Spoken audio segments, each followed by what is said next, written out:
Hello दोस्तों, मैं आपका गाइड, आपका दोस्त अनुराग पांडे और आप देख रहे हैं हमारा यूट्यूब चैनल।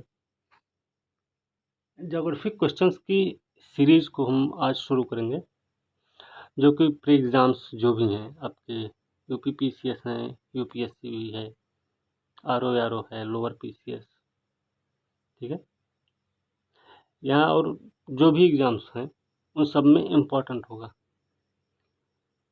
तो वीडियो को अंत तक ज़रूर देखें और क्वेश्चंस के जो एक्सप्लेनेशन होंगे उनको ध्यान से सुनने की कोशिश करें। एक्सप्लेनेशन सुनने से आपके एक क्वेश्चन में से ही एक ही प्रश्न से कई प्रश्न बनने की संभावना रहती है, तो उसकी व्याख्या को भी ध्यान से सुनने की ज़रूरत है, ठीक है। और अगर आपको व्याख्या जो है या क्वेश्चंस आपको भारी भरकम लगे तो आप हमें कमेंट बॉक्स में बोल सकते हैं कि सर इस तरीके से क्वेश्चन नहीं, थोड़े से फैक्चुअल क्वेश्चंस दीजिए, ठीक है। तो चलिए आज का वीडियो देखते हैं। इसमें करीब 15-20 क्वेश्चंस रहेंगे, ज़्यादा नहीं रहेंगे, क्योंकि वो प्रश्न भी बड़े हैं और उनकी व्याख्या भी उसी हिसाब से है बड़ी, ठीक। तो बहुत लंबा वीडियो नहीं खींचेंगे, तो चलिए देखते हैं आज का हम प्रश्न, ठीक है। तो प्रश्न सबसे पहले है कि निम्नलिखित कथनों पर विचार करना है।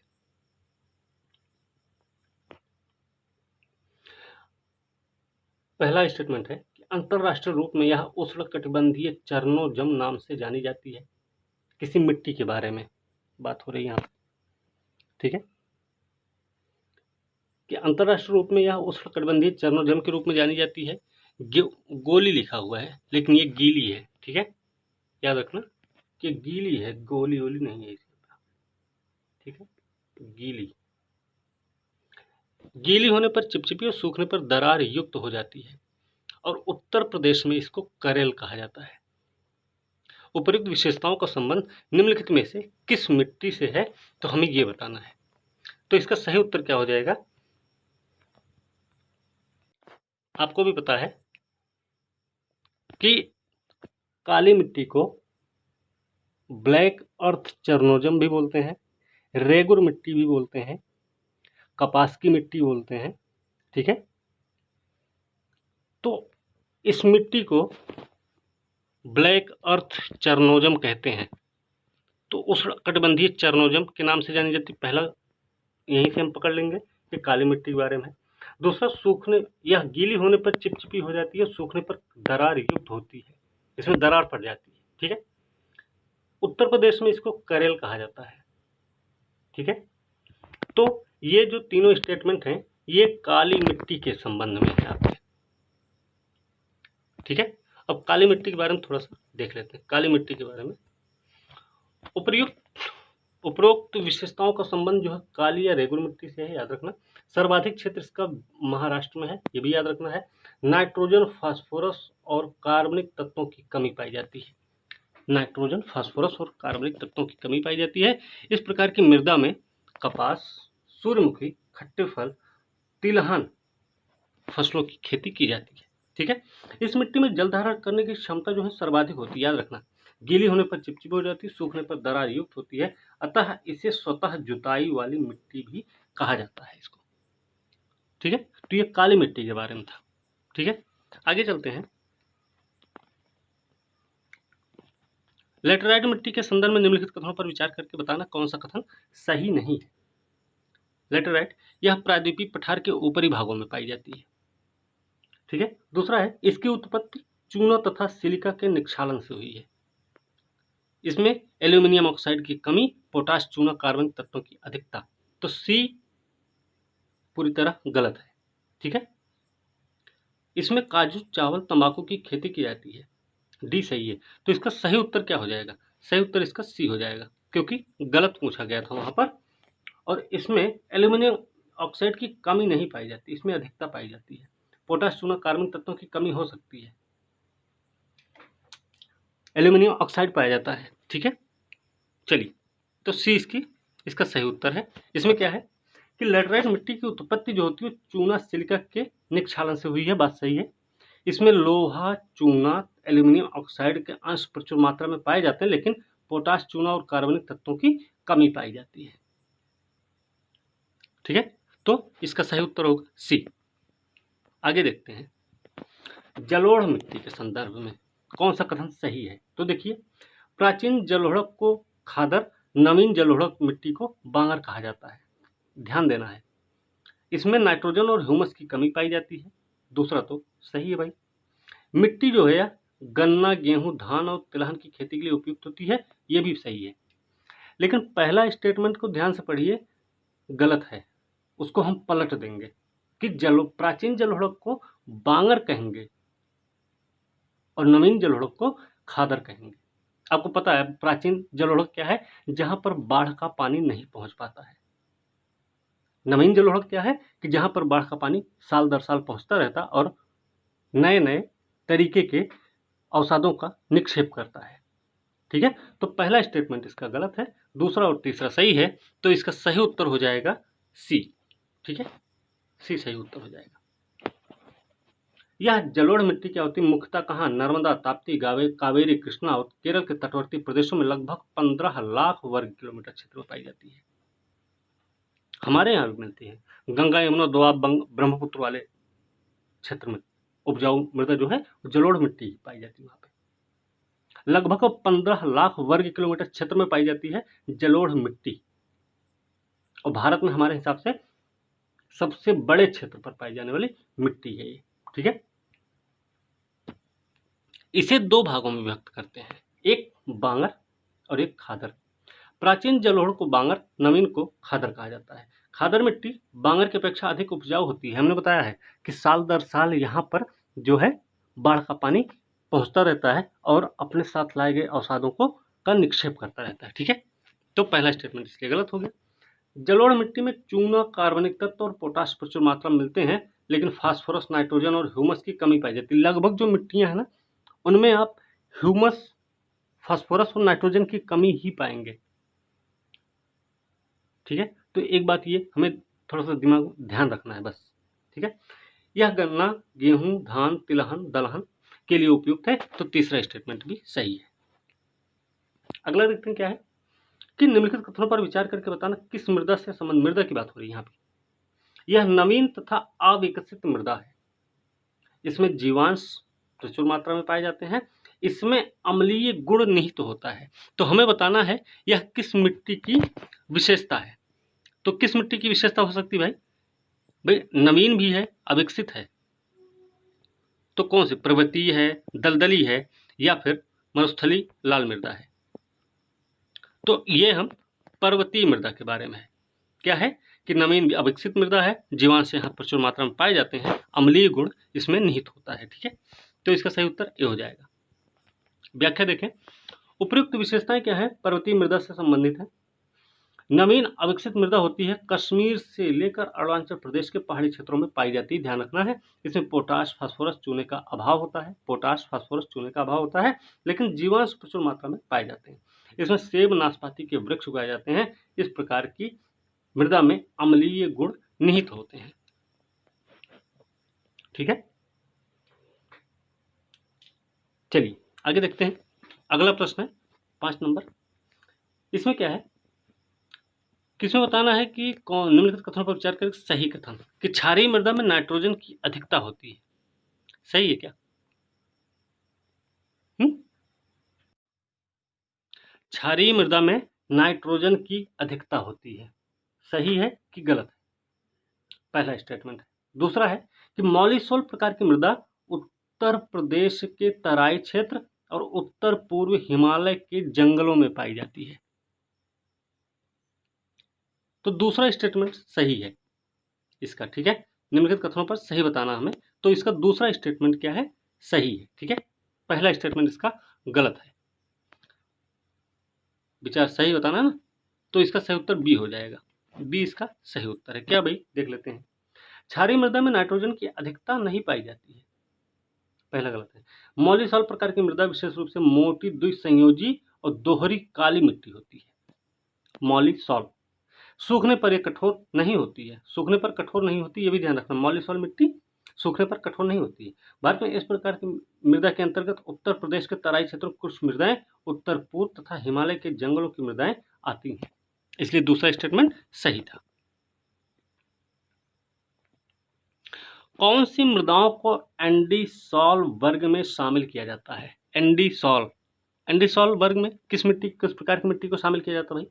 तो एक तो है सबसे पहले गर्म जलवायु में विकसित होने वाली मृदाएं, एंडीसॉल, गलत है पहला स्टेटमेंट। दूसरा है कि कार्बनिक मृदाएं जो होती हैं उनको एंडीसॉल कहते हैं, ये भी गलत है। तीसरा है शुष्क अर्धशुष्क क्षेत्रों में जो पाई जाने वाली मृदाएं होती हैं वो एंडीसॉल होती हैं। तो ये सही है क्या? ये भी गलत है भाई। तो सही क्या है कि ज्वालामुखी के मुहाने पर जो बनने वाली मृदा होती है उसको बोलते हैं हम एंडीसॉल। तो देख लेते हैं एंडीसॉल, डी इसका सही उत्तर है। क्या है एंडीसॉल भाई? ज्वालामुखी मुहाने पर बनने वाली मृदाओं को एंडीसॉल मृदा कहते हैं। गर्म जलवायु में विकसित होने वाली मृदा, ध्यान रखना, गर्म जलवायु में जो विकसित होती है उसको अल्टीसॉल बोलते हैं। गर्म जलवायु में अल्टीसॉल, ज्वालामुखी मुहाने पर एंडीसॉल। कार्बनिक मृदाएं जो होती है हिस्टोसॉल होती हैं। शुष्क अर्धशुष्क जलवायु क्षेत्रों में जो होती हैं वो एरिडीसॉल वर्ग होती हैं। तो हमें ये चारों चीजें याद रखनी है, हो सकता है एग्जाम में मिलान करने के लिए दे दिया जाए क्वेश्चन, ठीक है? तो हमें इस पर ध्यान रखना है। एंडीसॉल कौन? ज्वालामुखी मुहाने पर बन रही है। अल्टीसॉल गर्म जलवायु में विकसित हो रही है। कार्बनिक मृदा जो होती है उसको हम हिस्टोसॉल बोलते हैं।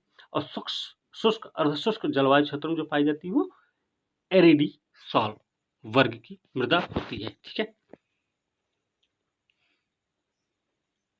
इसमें देखते भाई, मरुस्थल की समस्या के अध्ययन के लिए central arid zone research institute की स्थापना कहाँ हुई है? काजरी, CAZRI, काजरी जो कि central arid zone research institute की स्थापना कहाँ हुई है? तो इसका सही उत्तर क्या होगा? जयपुर है क्या? जयपुर, जबलपुर, उदयपुर, जोधपुर। तो इसका सही उत्तर क्या है? जोधपुर है, ठीक है? जोधपुर इसका सही उत्तर होगा, ठीक है? ए। तो इसकी व्याख्या भी वही है कि मरुस्थल समस्या के अध्ययन के लिए central arid zone research institute की स्थापना राजस्थान के जोधपुर में की गई है, ठीक है? इसका चलिए, भारत में मृदा की गुणवत्ता की जांच के लिए मृदा स्वास्थ्य कार्ड योजना की शुरुआत कहां से हुई भाई? कब और कहां हुई? तो हमें ये बताना है कि मृदा स्वास्थ्य कार्ड योजना की शुरुआत कब और कहां हुई है। तो मृदा की गुणवत्ता जांच के लिए मृदा स्वास्थ्य कार्ड योजना की शुरुआत कब और कहां हुई?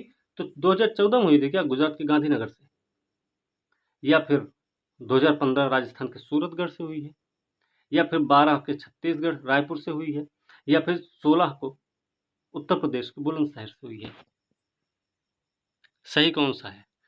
ना तो भाई 2014 गुजरात गांधीनगर से है, ना ही छत्तीसगढ़ 2012 नवंबर से है, और नहीं ना ही ये जनवरी 2016 उत्तर प्रदेश के बुलंदशहर से है। तो सही कौन सा है? सही है फरवरी 2015 को राजस्थान के सूरतगढ़ से मृदा स्वास्थ्य कार्ड योजना की शुरुआत की गई है।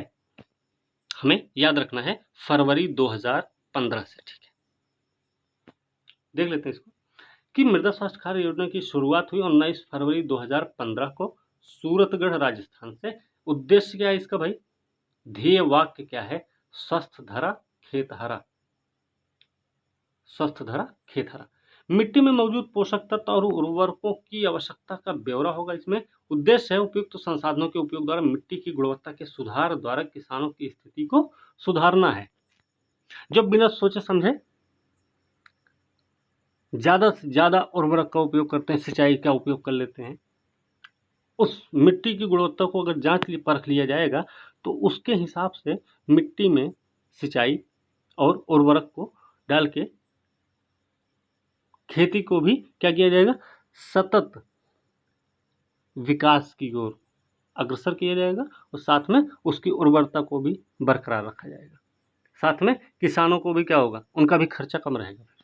क्योंकि उनको पता हो जाएगा इतना उर्वरक और इतने जल की आवश्यकता है। ठीक है, भारत सरकार ने क्या किया है, 2022 तक किसानों की इनकम को 2 गुना करने का लक्ष्य रखा है। ठीक है, तो ध्यान रखना इसका। अब देखिए, मृदा अपरदन को रोकने संबंधी निम्नलिखित उपायों पर विचार करना है और बताना है कि मृदा अपरदन रोकने में प्रभावी भूमिका कौन कौन से उपाय निभा सकते हैं। तो मिश्रित खेती, सस्यावर्तन, ये तो निभाएगा ही भाई, कि नहीं निभाएगा?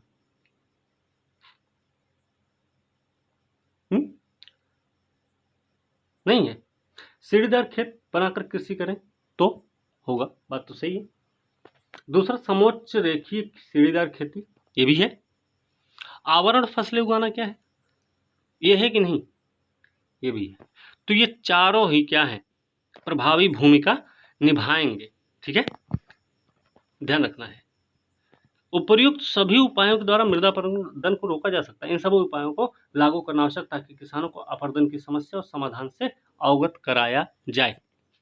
तो ये हमें याद रखना है। भारत में किस कारण से सिंचित क्षेत्रों की कृषि योग्य भूमि में लवणीयता की समस्या बढ़ रही है? लवणीयता की समस्या क्या है कि एक चीज आप समझ लें कि लवणीयता की समस्या जब आती है, जब सिंचाई से अधिक सिंचाई करने से, अधिक सिंचाई जब करते रहते हैं तो क्या होता है, उस पे नमक की छोटी मोटी थोड़ी बहुत परतें जमा होती रहती हैं और यही जब ज़्यादा से ज़्यादा सिंचाई हो जाती है तो वो नमक की परत जो है एक ऐसे परत का रूप धारण करती है कि जो मिट्टी को अपारगम्य बना देती है।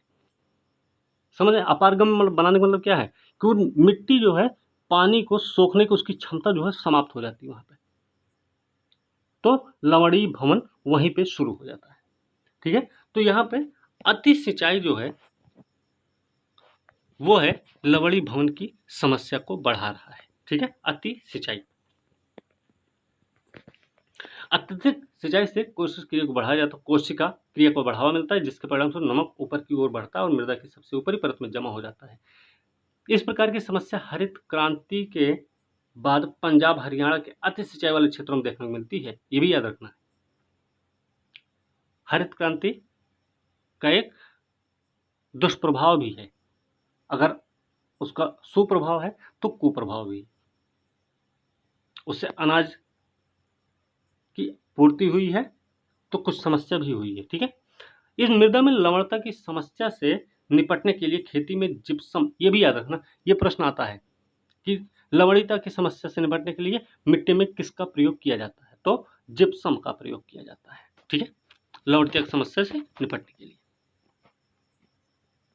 एक प्रश्न है कि भारत में पहली जनगणना, इसमें सही नहीं बताना हमें, तो भारत में पहली जनगणना लॉर्ड रिपन के काल में हुई थी, 1881 है क्या पहली जनगणना, ध्यान रखना। डब्ल्यू.सी. प्लाउडन भारत के प्रथम जनगणना आयुक्त थे, ये भी सही है क्या? तो आपको बता दें, पहला स्टेटमेंट तो पूरी तरह गलत है। क्यों गलत है कि भारत की पहली जनगणना जो हुई थी वो ये यहाँ पे नहीं हुई थी, 1881 में नहीं थी, 1872 में थी, लॉर्ड मेयो के समय में। तो पहला स्टेटमेंट पूरी तरह गलत है और सही नहीं पूछा गया है, तो इसका ए सही उत्तर हो जाएगा। दूसरा सही था। तो भारत में पहली जनगणना लॉर्ड मेयो के समय में हुई। पहली नियमित जनगणना की बात जब होगी, याद रखना, पहली जनगणना और पहली नियमित जनगणना दोनों में अंतर है। तो पहली जनगणना जब बात होगी तो 1872 लॉर्ड मेयो के समय में, नियमित जनगणना की बात होगी 1881 लॉर्ड रिपन के काल में। पहले जनगणना आयुक्त रहे डब्ल्यू.सी. प्लाउडन नाम है उनका, डब्ल्यू.सी. प्लाउडन का नाम याद रखना है कि पहले जनगणना आयुक्त थे हमारे। फिर जनगणना 2011 की थीम क्या थी, आपको पता है? आवर कॉमन फ्यूचर था क्या, कि फैमिली प्लानिंग एम्पावरिंग पीपुल, या एम्पावरिंग पीपुल एम्पावरिंग था? नहीं, ये तीनों गलत है। था क्या, आवर सेंसस, और फ्यूचर। ठीक है, तो याद रखना है इसका। चलिए, तो वही चीज है, शुभंकर जो था इसका याद रखना। 2011 की जनगणना का शुभंकर क्या था? प्रगणक शिक्षिका शुभंकर थी, थीम था और सेंसस और फ्यूचर। आगे देखते हैं, निम्नलिखित कथनों पर बताना सही उत्तर कौन सा है। तो भारत की जनगणना जनसंख्या जो है America, Indonesia, Japan, Pakistan, Bangladesh की कुल सम्मिलित जनसंख्या से भी अधिक है। तो बात सही है ना। विश्व की दूसरी सबसे बड़ी जनसंख्या भारत की है, जो कि चीन के बाद है नंबर इसका। समझ आए ना। तो पहला स्टेटमेंट तो सही है। दूसरा क्या है कि किसी भाषा को पढ़ने के साथ साथ लिखने में सक्षम है तो जनगणना के प्रावधानों के अनुसार उसे साक्षर माना गया है। यह भी बात सही है क्या? तो पहला स्टेटमेंट सही है और दूसरा भी सही है, तो इसका सही उत्तर हो जाएगा सी। अब देख लीजिए, जनगणना अंतिम आंकड़ा था भारत की जनसंख्या का 1,21,08,000 है ना, ये था। ठीक है, 121। यह जनसंख्या क्या है? America, Japan, Bangladesh 1,21,08,977। 1 करोड़ नहीं, 1 अरब है। 1 अरब 21 करोड़ होगा क्या? कुल मिला के भारत की जो जनसंख्या थी, अंतिम आंकड़ा था वो 121 करोड़ का था। ठीक है, ये याद रखना, बस इतना ही आता है। फिर इसकी जनसंख्या जो है America, Japan, Bangladesh, Indonesia, Pakistan, America, ये दो बार हो गया है। अमेरिका है, जापान, बांग्लादेश, इंडोनेशिया और पाकिस्तान की सम्मिलित जनसंख्या से भी अधिक है। जिनकी उम्र 7 वर्ष या अधिक है और जो किसी भाषा को पढ़ने और लिखने में सक्षम, उन्हें साक्षर माना गया है। ये जनगणना के अनुसार है। ठीक है, अब देखते हैं किन राज्यों की जनसंख्या वृद्धि दर 2011 में नकारात्मक रही है। तो मेघालय है, आसाम है, त्रिपुरा है और नागालैंड है। तो इसमें जो है, जो नकारात्मक रही है वो मेघालय है या असम है या त्रिपुरा या नागालैंड है। तो इसमें नागालैंड की जो जनसंख्या है वो नकारात्मक रही 2011 के अनुसार। ठीक है, 2011 के जनगणना के अनुसार नागालैंड की जनसंख्या जो है नकारात्मक रूप से नकारात्मक रही है। तो एकमात्र ऐसा राज्य है नागालैंड जिसकी जनसंख्या वृद्धि दर नकारात्मक रही, जबकि पिछले दशक में यह सर्वाधिक जनसंख्या वृद्धि दर वाला राज्य था। 2001 वाली जनगणना में यह सर्वाधिक वृद्धि दर वाला था, लेकिन इस बार नकारात्मक वृद्धि वाला है। ठीक है, आगे देखते हैं कि जनगणना 2011 के संदर्भ में निम्नलिखित कथनों पर विचार करना है। जनगणना 2011 के संदर्भ में निम्नलिखित कथनों पर विचार करके बताना है सही उत्तर कौन सा है। तो पुरुषों की आबादी में 17% और महिलाओं की आबादी में 18% की वृद्धि दर्ज की गई है। तो बात सही है क्या? भारत की जनसंख्या विश्व की कुल जनसंख्या का 17.5% है, ये तो सही है। दूसरा सही है, सबसे कम लिंगानुपात वाला केंद्र शासित राज्य है चंडीगढ़, ये गलत हो सकता है। तीसरा तो गलत है। अब देखिए, तीसरा गलत है तो जाहिर सी बात है तीसरा तो होगा नहीं और डी भी नहीं होगा, और दूसरा तो बिल्कुल सही है, और दूसरा सही है, पहला भी सही है। अच्छा, तो अगर दूसरा सही है तो हम बी को सही मानेंगे क्योंकि तीसरा तो गलत है। ठीक है, तो इसका सही उत्तर क्या हो जाएगा? बी। बी इसका सही उत्तर हो जाएगा। देख लेते हैं, जनगणना 2011 के अनुसार देश के पुरुषों की आबादी 17%, महिलाओं की 18% वृद्धि हुई है। भारत की जनसंख्या विश्व की कुल जनसंख्या 17.5% है। केंद्र शासित राज्यों में सबसे कम लिंगानुपात की बात करेंगे तो दमन दीव का है, उसके बाद दूसरा नंबर आता है चंडीगढ़ का। तो 618 है दमन दीव और चंडीगढ़ का है 818। ठीक है, दूसरा सबसे कम लिंगानुपात है। चलिए 2011 की जनगणना के अनुसार राज्यों के जन घनत्व की दृष्टि से देखना सही क्रम क्या है। जनसंख्या घनत्व की बात कर रहे हैं तो सबसे ज्यादा जनसंख्या घनत्व बिहार का है भाई। बिहार यहाँ भी है, बिहार यहाँ भी है सबसे पहले। लेकिन याद रखना यहाँ पर पश्चिम बंगाल है, यहाँ पर केरल है। आपको पता है कि बिहार के बाद केरल का स्थान आता है। पश्चिम बंगाल, उत्तर प्रदेश और हरियाणा है। तो इसका सही उत्तर क्या हो जाएगा? सी। सी होगा नहीं, ए हो जाएगा। बिहार, पश्चिम बंगाल, केरल। अच्छा ठीक है, हाँ क्या है देखिए, वही क्रम ही है। 5 शीर्ष राज्य हैं, बिहार, पश्चिम बंगाल, केरल और उत्तर प्रदेश का है। ठीक है, चलिए अब देखते हैं जनगणना 2011 के अनुसार विभिन्न धर्मों के लिंगानुपात के संदर्भ में कौन सा क्रम सही है। तो हिंदू, मुस्लिम, सिख, ईसाई, ऐसा तो नहीं है। हिंदू का सबसे ज़्यादा लिंगानुपात नहीं है। ठीक है, ईसाई, बौद्ध, जैन, मुस्लिम, हिंदू, सिख, ये क्रम इसका सही होगा। ठीक है, कि मुस्लिम, ईसाई, बौद्ध, जैन, सिख, हिंदू होगा। इसका सही उत्तर बी होगा कुल मिला के। ठीक है, क्योंकि आंसर सामने आया हुआ था, इसमें ज़्यादा दिमाग लगाने की जरूरत नहीं। ठीक है, तो नकल कर लिए थे हम सब पहले ही। वही देखो, ईसाई सबसे ज़्यादा, उसके बाद बौद्ध, फिर जैन, फिर मुस्लिम, हिंदू, फिर सिख का नंबर आता है 1023, 965, 954, 951, 939 और 903। तो हिंदुओं को देखा जाए तो 5वां नंबर है, किसमें? लिंग अनुपात में। अब देखिए भारत में सर्वाधिक, इसमें सही बताना है कि भारत में सर्वाधिक नगरीय वृद्धि दर 81 से 91 के दशक में रही। बात सही है क्या? वर्तमान में नगरीकरण की प्रक्रिया धीमी हो रही है, तो ये भी सही है क्या? ये तो नहीं लग रहा सही। तो भारत में सर्वाधिक नगरीय वृद्धि दर 81 से 91 के दशक में रही है। गलत है ये, तो पहला तो गलत है। अच्छा, पहला अगर गलत है, पहला क्यों गलत है? क्योंकि 71 से 81 के बीच में रहा है, याद रखना। वर्तमान में, अच्छा पहला अगर गलत है, ऐसे देखते हैं, पहला अगर गलत है तो ए और सी बिल्कुल भी नहीं होंगे।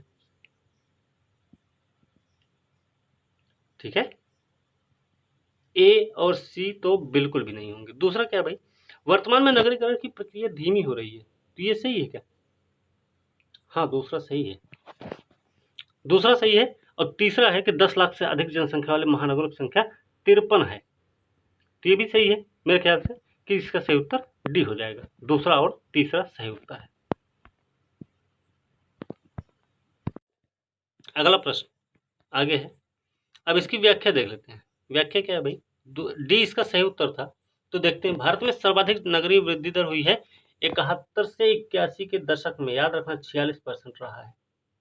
ठीक है, ये प्रश्न कई बार पूछा गया है। वर्तमान में नगरीकरण की वार्षिक वृद्धि दर 3% है, जो नगरीकरण की प्रक्रिया के धीमी होने का प्रमाण है। तो दूसरा सही था। 2011 के अनुसार 10 लाख से अधिक जनसंख्या वाले महानगरों की संख्या अब 53 हो गई, इसलिए तीसरा स्टेटमेंट सही था। ठीक है, अगला प्रश्न है, श्यामा प्रसाद मुखर्जी रर्बन मिशन के संदर्भ में निम्नलिखित कथनों पर विचार करके बताना सही उत्तर कौन सा है।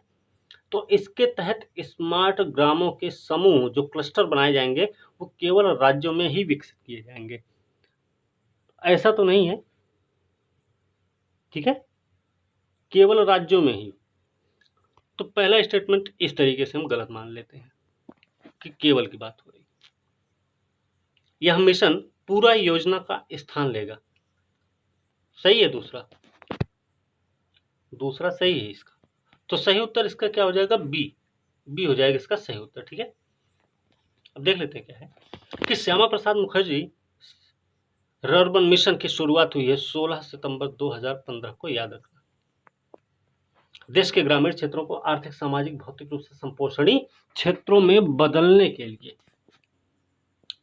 एक महत्वाकांक्षी योजना है भाई। देश के ग्रामीण क्षेत्रों को आर्थिक, सामाजिक, भौतिक रूप से संपोषित क्षेत्रों में बदलने की एक महत्वाकांक्षी योजना। इसके लिए 5142.08 करोड़ का आवंटन सरकार द्वारा किया गया। इसके तहत स्मार्ट ग्रामों के समूह न केवल राज्यों और संघ शासित क्षेत्रों में भी विकसित किए जाएंगे। पहला स्टेटमेंट इसके गलत हो गया। दूसरा क्या है, यह योजना जो है पूरा मिशन का स्थान लेगी, जिसका उद्देश्य ग्रामीण क्षेत्रों में शहरी सुविधाएं प्रदान करना था। ठीक है, आगे देखते हैं। प्रधानमंत्री अमृत योजना के संदर्भ में बताना कौन सा कथन सही है। पहाड़ी क्षेत्रों, द्वीपों पर भी लागू होगी। यह योजना जो है पहाड़ी क्षेत्र और द्वीपों पर भी लागू होगी, जहां पर्यटन की संभावनाएं ज्यादा हो। बात सही है। दूसरा है, जो राज्य इस योजना के मापदंडों के अनुसार बेहतर प्रदर्शन करेंगे, उनके लिए बजट में 10% तक का आवंटन भी किया जाएगा। यह भी स्टेटमेंट सही है, तो दूसरा भी सही हो गया। तो तीसरा क्या है, यह योजना उन क्षेत्रों में भी लागू होगी जहां से छोटी छोटी नदियां गुजरती हैं और जिनकी जनसंख्या 1 लाख से ज्यादा है। छोटी छोटी नदियां तो गुजरती हैं, लेकिन वहां की जनसंख्या भी 1 लाख होनी चाहिए, वहां भी ये योजना लागू होगी। तो तीनों स्टेटमेंट सही है इसके। तो इसका सही उत्तर क्या हो जाएगा, डी हो जाएगा सही उत्तर। ठीक है, याद रखना है। शहरों की को बुनियादी सुविधाएं प्रदान करने का लक्ष्य रखा गया इस अमृत योजना के तहत। उन पहाड़ी इलाकों, द्वीपों पर भी लागू होगा जहां पर्यटन का स्कोप ज्यादा होगा। प्रावधान भी है कि जो राज्य बेहतर ढंग से इस परियोजना को आगे बढ़ाएंगे, उनके लिए बजट में 10% का आवंटन भी किया जाएगा। फिर यह योजना उन क्षेत्रों में लागू होगी भाई कि जहां पर छोटी छोटी नदियां बह रही हों और उनकी जनसंख्या भी 1 लाख से अधिक होगी। ठीक है, आगे देखते हैं। निम्नलिखित कथनों पर विचार करना है। अगला है कि निम्नलिखित कथनों पर विचार करके बताना है कौन सा कथन सही नहीं है। तो इसमें पहला स्टेटमेंट है कि इजमिर की घाटी तुर्की के पश्चिमी भूमध्य सागरीय प्रदेश में स्थित है। तो पहला सही है, गलत है, छोड़ देते हैं अभी। यूफ्रेट्स और अल खबूर नदियों का संबंध ईरान से है।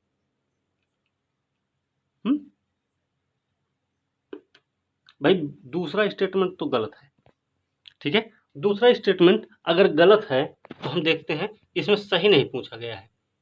तो देखिए, डी तो हो नहीं सकता, सही नहीं है। तो इसका सही उत्तर क्या है, इजराइल जो है सीरिया, लेबनान, जॉर्डन और मिस्र से सीमा बनाता। बात सही है। तीसरा सही है, लेकिन दूसरा गलत है। पहले में कंफ्यूजन है, तो पहले में कंफ्यूजन हम छोड़ दिए। दूसरा गलत है, तो पूछा भी गया है कि गलत कौन सा है, तो दूसरा स्टेटमेंट गलत ही है। तीसरा सही है, तो हम इसमें सही उत्तर क्या होगा, बी हो जाएगा। फिर है बी ही होगा सही उत्तर। ठीक है, बी सही उत्तर है। अब क्या है, इजमिर की घाटी तुर्की के पश्चिमी भूमध्यसागरीय प्रदेश में है। यह अफीम की खेती के लिए प्रसिद्ध है। याद रखना, इजमिर की घाटी जो तुर्की में है वो भी पश्चिमी भूमध्यसागरीय प्रदेश में स्थित है। यह अफीम की खेती के लिए प्रसिद्ध है। यूफ्रेट्स तथा अल खबूर तथा बाल्टिक नदियों का संबंध, याद रखना भाई, सीरिया से है, ना कि ईरान से। क्या नाम है, यूफ्रेट्स और अल खबूर, साथ में बाल्टिक। इनका उद्गम कहाँ है, टॉरस पर्वत। इसका उद्गम है, इन नदियों का उद्गम है टॉरस पर्वत, संबंध है सीरिया से। इसलिए दूसरा स्टेटमेंट गलत था। तो इजराइल जो है लेबनान, सीरिया, जॉर्डन, मिस्र से सीमा भी बनाता है, ये सही उत्तर है। ठीक है, चलिए इसमें हमें बताना है, इसमें है कि विचार करना है युग्म में और बताना है कोट की सहायता सही उत्तर कौन सा है। सही सुमेल बताना है यहाँ पे हमको। तो भाई देखिए, रेड बेसिन है, तो रेड बेसिन ताइवान में है क्या, लाल बेसिन ताइवान में है। अच्छा, दूसरा है क्वांटो का मैदान। क्वांटो का मैदान कहाँ, जापान में है कि चीन में है। एक है पर्ल नदी डेल्टा, रेड बेसिन तो ताइवान में नहीं है, पहला स्टेटमेंट तो बिल्कुल गलत है। तो हम देखते हैं, पहले से पहला गलत है, इसी हिसाब से हम देख लेते हैं एक बार। तो हम चलते हैं, पहला गलत है, तो ए और बी तो सही नहीं है, क्वांटो का मैदान तो सही है। जब भाई ए और बी नहीं सही है लेकिन दूसरा तो सही है, तो इसमें एक ही ऑप्शन बचता है डी, कि जिसमें दूसरा और तीसरा दोनों सही है। तो इसका सही उत्तर क्या हो जाएगा? डी हो जाएगा। ठीक है, अब देख लेते क्या है। रेड बेसिन चीन में है, याद रखना। यह चावल उत्पादन के लिए प्रसिद्ध है। चावल उत्पादन के लिए प्रसिद्ध क्षेत्र रेड बेसिन चीन में स्थित है। इसके अलावा क्वांटो का मैदान जापान में है। यह होन्शु द्वीप पर स्थित एक औद्योगिक क्षेत्र है। क्वांटो मैदान जापान के होन्शु द्वीप पर स्थित एक औद्योगिक क्षेत्र है। पर्ल नदी डेल्टा चीन में है। यह चीन का सबसे बड़ा शहरी क्षेत्र है। चीन का सबसे बड़ा शहरी क्षेत्र है पर्ल नदी डेल्टा। ठीक है, चलिए आगे देखते हैं। यहां पे देखेंगे हम, चलिए तो देखते हैं इसमें सुमेलित करना है। सूची 1 को सूची 2 से सुमेलित करना है। एक तरफ पर्वत दिया गया है, दूसरी तरफ है स्थिति। तो ग्रेट डिवाइडिंग रेंज कहाँ है? ग्रेट डिवाइडिंग रेंज पूर्वी रूस में है क्या, कि उत्तरी पश्चिमी अफ्रीका में? आप लोग भी बताइए। ये है ऑस्ट्रेलिया, है ना। ग्रेट डिवाइडिंग रेंज यहाँ पे पड़ेगी, यही तो है ना। तो ये है पूर्वी ऑस्ट्रेलिया, तो इसका ए हो जाएगा। कमचटका, कमचटका कहाँ है?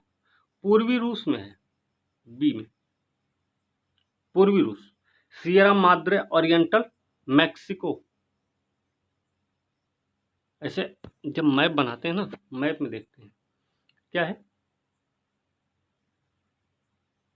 कुछ इस तरीके से, ऐसे ही ना, कुछ नॉर्थ अमेरिका, मेक्सिको इधर पड़ता है, यहीं पे है, ऐसे ही है। मेक्सिको तो इधर ही है ना भाई। तो जब मेक्सिको यहीं पे है और यहीं पे सियरा माद्रे अदर टाइप के कुछ पहाड़ी है, हमें भी थोड़ा सा ध्यान है। ठीक है, तो सियरा माद्रे ओरिएंटल कहाँ है? मेक्सिको में है, सी।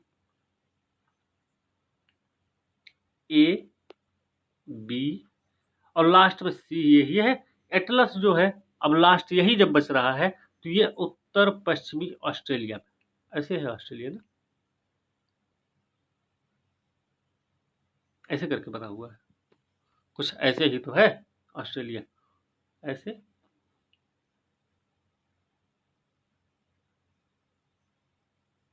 ऐसे कुछ करके है ना, मेडागास्कर है, ठीक ना। तो यहाँ पे है, यहीं पे है ये, यहाँ पे। तो एटलस जो है उत्तरी पश्चिमी अफ्रीका में है, तो इसका सही उत्तर क्या होगा भाई? इस तरीके से देखेंगे ना, ए बी सी डी, 4 3 2 1, ये इसका सही क्रम है। तो देखते हैं इसमें सही क्रम क्या है। 1 2 3 4 पहला तो है नहीं, 2 1 3 4 ये भी नहीं है, 4 3 2 1, 4 2 1 3, 4 3 2 1 है। ठीक है, सी इसका सही उत्तर है। ठीक है, इसकी व्याख्या भी वैसे ही है। अब देख लेते हैं इसमें इसमें सही युग्म, इस वाले में हमको सही युग्म की पहचान करनी है। तो सही युग्म की पहचान में देखते हैं, चियापासा। चियापासा कहाँ है भाई? पठार है, और इसकी कुछ विशेषता होगी। तो चियापासा पठार कहाँ पर है? तो ये उत्तरी अमेरिका में स्थित है, बात सही है। ठीक है, एक इसमें देखिए, एक पॉइंट पकड़ने की जरूरत है। इसमें जो मेसेटा का पठार है, मेसेटा का पठार जो है, यहाँ पे पेरिस नहीं आएगा, ये स्पेन की राजधानी है मैड्रिड। ठीक है, स्पेन का नाम होना चाहिए था और राजधानी का नाम मैड्रिड होना चाहिए था। ठीक है, तो तीसरा तो गलत है बिल्कुल से। अच्छा, तीसरा अगर गलत है तो हम यहाँ से अंदाजा लगा सकते हैं कि तीसरा तो सही नहीं है। अच्छा, जब तीसरा नहीं सही है तो अब देख लेते हैं, क्योंकि 1 और 2 अलग-अलग भी दिए गए हैं। तो चियापासा भी बिल्कुल सही है। बोलिविया एंडीज पर्वतमाला में फैला हुआ है, ये बात भी सही है। तो पहला और दूसरा इसका सही उत्तर है, तो इसका सही उत्तर हो जाएगा सी। ठीक है, देखिए चियापासा कहाँ, उत्तरी अमेरिका में है। बोलिविया स्थित एंडीज पर्वतमाला का भाग है। मेसेटा स्पेन की राजधानी है। मैड्रिड इसी पठार के मध्य में स्थित है। क्या? मैड्रिड, जो कि स्पेन की राजधानी भी है। आगे देख लेते हैं, आगे क्या है। अगला है स्टेटमेंट, प्रश्न है कि निम्नलिखित कथनों पर विचार करना है, सही नहीं है वो हमें बताना है।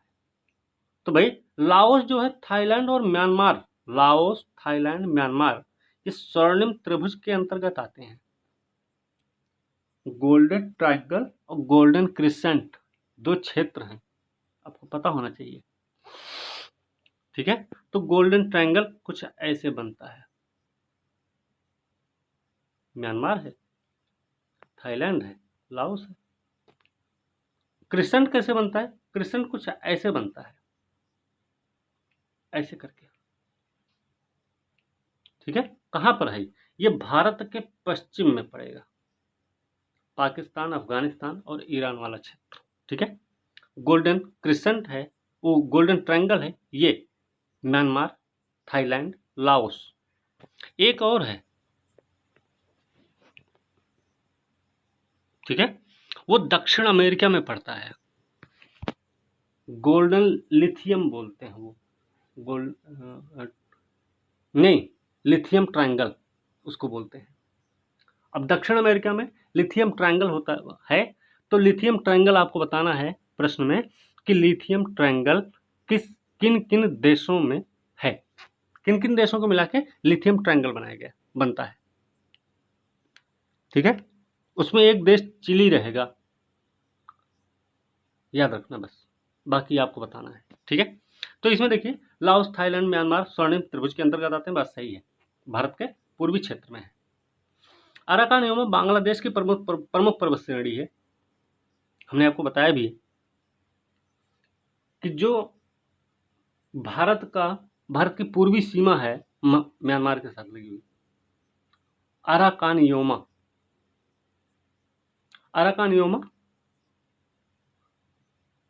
जो है म्यांमार में है, बांग्लादेश में नहीं है वो। ठीक है, तो बांग्लादेश प्रमुख पर्वत श्रेणी, ये दूसरा स्टेटमेंट गलत है, पहला सही। लेकिन अच्छा, पहला अगर सही है, इसमें सही नहीं पूछा गया है, तो पहला सही, दूसरा सिर्फ गलत है। तो पहला और तीसरा, पहला दूसरा, ये पहला दूसरा कर देते हैं, सी वाला पहला दूसरा मानना। ठीक है, तो आप इससे अंदाजा लगा सकते हैं। अच्छा, इरावदी नदी को म्यांमार की जीवन धारा भी कहा जाता है, ये भी बात सही है। ठीक है, तो दूसरा स्टेटमेंट इसका पूरी तरह से गलत है। इसका सही उत्तर क्या हो जाएगा? बी, क्योंकि गलत पूछा गया था हमसे। तो देख लेते हैं क्या है। लाओस, थाईलैंड, म्यांमार अफीम की खेती के प्रमुख क्षेत्र हैं, इसलिए इन्हें समृद्ध रूप से स्वर्णिम त्रिभुज कहा जाता है। अराकान योमा म्यांमार की प्रमुख श्रेणी है और ये हिमालय का भाग है। इरावदी को जीवनधारा म्यांमार के कहा जाता है। इरावदी के अतिरिक्त सितांग और साल्वीन भी यहाँ की प्रमुख नदी है। तो सितांग और साल्वीन ये म्यांमार की प्रमुख नदियां हैं, ये हमें याद रखना है। ठीक है, इसी के साथ एक और देख लेते हैं बस। सही नहीं बताना है, इसमें कौन सा सही नहीं है। तो भाई पहली चीज तो देखो, मुर्मस्क बंदरगाह रूस में है, बात सही है, बिल्कुल उत्तर में। उत्तरी अटलांटिक ड्रिफ्ट के कारण जो है ये मुर्मस्क बंदरगाह साल भर खुला रहता है। ठंडे क्षेत्र में पड़ता है, लेकिन उत्तरी अटलांटिक प्रवाह के चलते यह क्षेत्र साल भर खुला रहता है। सी सही है। विश्व प्रसिद्ध मत्स्य क्षेत्र डॉगर बैंक भूमध्य सागर में है क्या? अच्छा, इसको भी छोड़ते हैं। हैम्बर्ग एल्ब नदी के मुहाने पर ही, ये बात सही है। सी और डी तो सही है। अभी ए और बी में कंफ्यूजन है। आल्पस पर्वत की सबसे ऊंची चोटी माउंट ब्लैंक फ्रांस में है, तो ये बात सही है क्या? और एक डॉगर बैंक है जो कि भूमध्य सागर में है। इन दोनों में कंफ्यूजन है, तो हमें बताना है सही कौन सा है।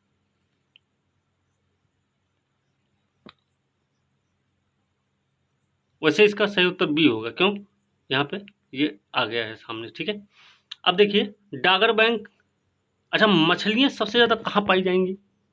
जाहिर सी बात है कि जहां पर गर्म और ठंडी धाराओं का मिलन क्षेत्र होगा, जहां पर गर्म ठंडी धाराएं मिलेंगी सबसे ज्यादा, वहां पर मत्स्य का उत्पादन या मछली उत्पादन या मछली व्यवसाय सर्वाधिक होगा, ठीक है। तो हमें इस बात पे ध्यान रखना है। तो गर्म और ठंडी धाराएं मिलने वाले स्थान पर ऐसा होता है। तो भूमध्य सागर कहाँ है? भूमध्य सागर ऐसे कुछ करके है ना, तो यहां पे ऐसा कुछ होने वाला है नहीं, ठीक है। तो बी इसका सही उत्तर है, जो कि गलत है। भूमध्य सागर में ना होकर ये कहाँ है, देख लेते हैं। देखिए आल्प्स पर्वत सबसे ऊंची चोटी माउंट ब्लैंक है, ये बात सही है, फ्रांस में है। माउंट ब्लैंक फ्रांस में है, ये बात सही है। मत्स्य के लिए प्रसिद्ध जो डॉगर बैंक है वो उत्तरी सागर में है, ठीक है। मुर्मस बंदरगाह रूस में कोला प्रायद्वीप में स्थित है, याद रखना। यह उत्तरी ध्रुव सागर का एकमात्र पत्तन जो वर्ष भर हिममुक्त रहता है। भाई उत्तरी ध्रुव सागर का ये एकमात्र बंदरगाह है जो साल भर खुला रहता है, हमने बताया है, उत्तरी अटलांटिक प्रवाह के चलते। और जर्मनी का जो हैम्बर्ग है वो एल्ब नदी के किनारे है, एल्ब नदी के, ठीक है। हैम्बर्ग, ये भी पूछा जाता है कभी कभी प्रश्न कि मैड्रिड किस नदी के किनारे है, पेरिस किस नदी के किनारे है, हैम्बर्ग किस नदी के किनारे है, वाशिंगटन डीसी किस नदी के किनारे है ना।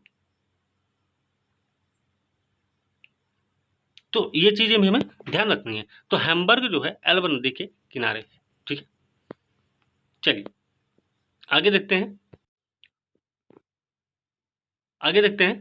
इसमें भी सुमेलित करना है। जलप्रपात है एक तरफ, दूसरी तरफ देश के नाम है। तो भाई ग्रेट कामाराना, रिब्बोन, डेल्ला, तुगेला। तुगेला जलप्रपात कहाँ है भाई? कैलिफोर्निया में है क्या, कि गुयाना में है, कि दक्षिण अफ्रीका में है, कनाडा में है? बताइए कहाँ है। डेल्ला है, टुगेला है। तो देखिए ग्रेट कामाराना जो है ये आपका पड़ेगा कैलिफोर्निया में, ठीक है। अब देखिए दूसरा कहाँ पर पड़ रहा है, दूसरा तो कहीं है ही नहीं, फिर से देख लेते हैं। फिर 3 है, 4 भी है, पहले 1 है, तो 1 वाला तो नहीं है। 1 वाला तो कन्फर्म है और 4 वाला भी कन्फर्म है, दोनों नहीं। तो ग्रेट कामाराना आपका गुयाना में आ जाएगा।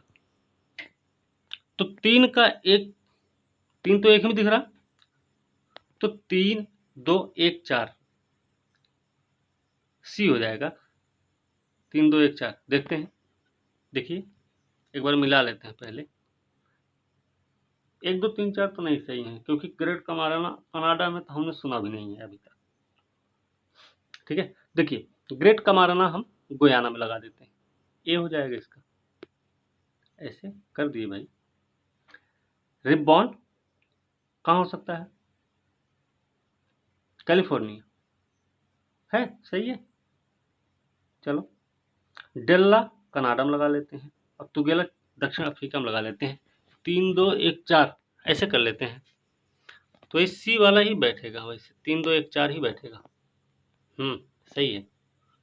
अब देखिए क्या है, ग्रेट कामाराना कहाँ है? गुयाना में है। रिब्बॉन कैलिफोर्निया है। डेल्टा कनाडा में है। टुगेला है कहाँ? दक्षिण अफ्रीका में। तो भाई आज हम करीब 28 क्वेश्चन किए हैं, क्योंकि बीच में 2 क्वेश्चन रिपीट हो गए थे, एक जनगणना वाला था और एक और था। तो इतने क्वेश्चन आज करेंगे, तो इतने क्वेश्चंस को आप ध्यान से पढ़िए इनकी एक्सप्लेनेशन को, व्याख्याओं को पढ़िए, समझिए। ठीक है, अगली वीडियो के साथ कल मिलते हैं क्वेश्चन वाली सीरीज में ही। तब तक के लिए धन्यवाद। और वीडियो को लाइक शेयर कमेंट करना ना भूलें, साथ में चैनल को भी सब्सक्राइब जरूर कीजिए।